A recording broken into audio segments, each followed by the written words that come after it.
Hello everyone, my name is Rupaditya and you are watching Sensor Stories. While visiting Kanha National Park, I got a chance to go off-road and experience the jungle on my own. I'm very happy to share my experience with you all.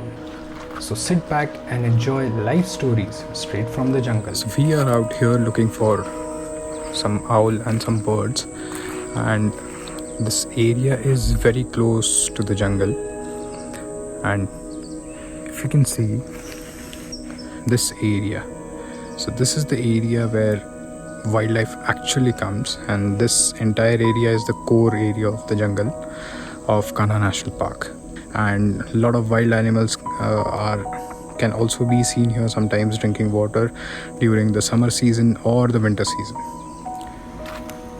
It was a fine winter evening. The weather was very pleasant and calm with very little wind. The entire landscape was lush green. I was accompanied by a naturalist, Bisanu Nishad, who was also my guide for this trip. We were walking by the river bank and trying to locate the bird life, while Bisanu was busy narrating all the interesting stories that he has heard and seen in this jungle. The landscape was breathtaking. While admiring the landscape, I spotted a red-wattled lapwing. It was peacefully playing along the shore of the river, running around, looking for some food and some joyous moments. It was soon joined by magpie robin.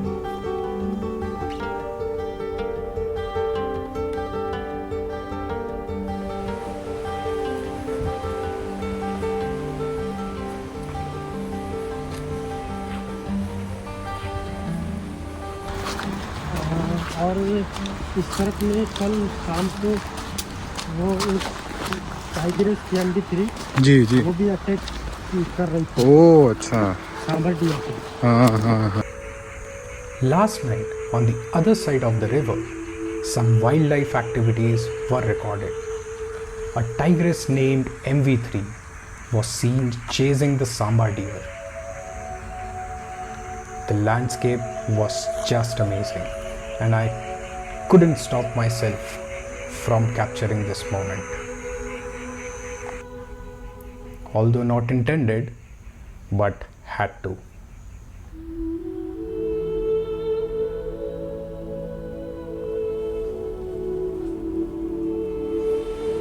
It was such a beautiful moment. As we moved along, we came across a very devastating scenery. The Kanha region was hit by floods. The entire area was filled with water. As you can see, the wrath of nature. This clearly indicates how dangerous and destructive nature can be if not respected.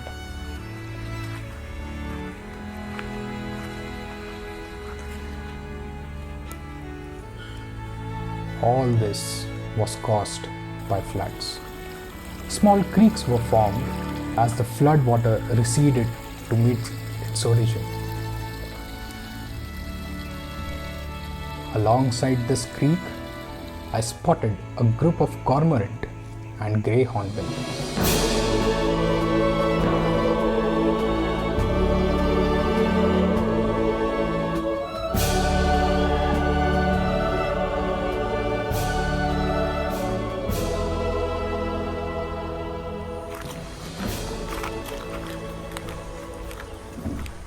The journey from here took a surprising twist.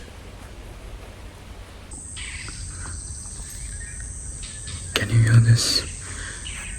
There are a lot of bird sounds that we can hear,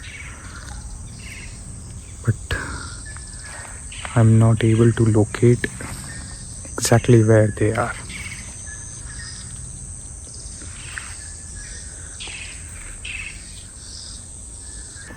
There's some sound coming from this tree, but I'm not able to locate the owl. Let me get closer.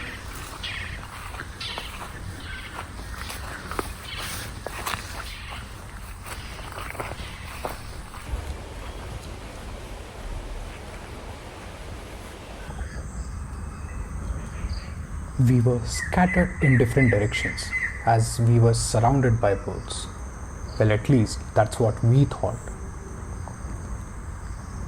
Although there was a lot of chirping, but somehow the birds were missing. After spending 15 to 20 minutes running around from tree to tree, the mystery of missing birds was finally solved. The culprit? Racket-tailed drongo, the mimicry bird.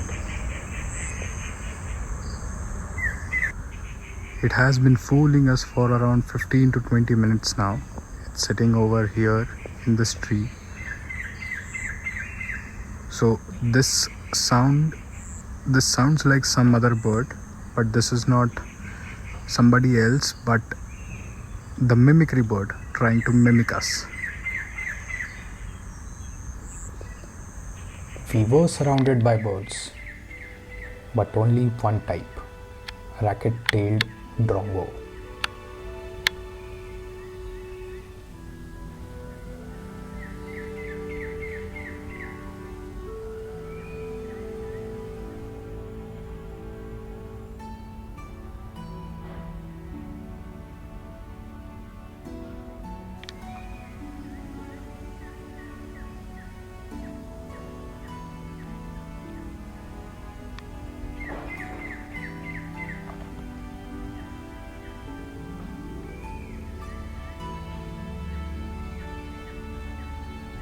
So you can tell that this is,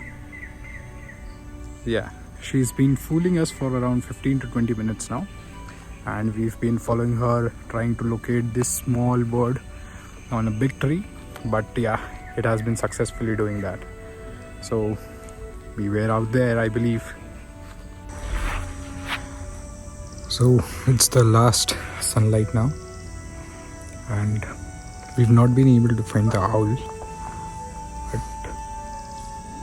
We've not been able to locate the owl, but I guess we can always try tomorrow. And so tomorrow morning I'll be coming back here looking for some more birds and wildlife. Not wildlife so much, but I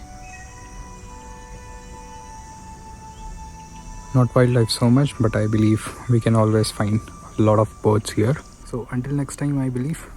Till then, wish me luck and God bless you all.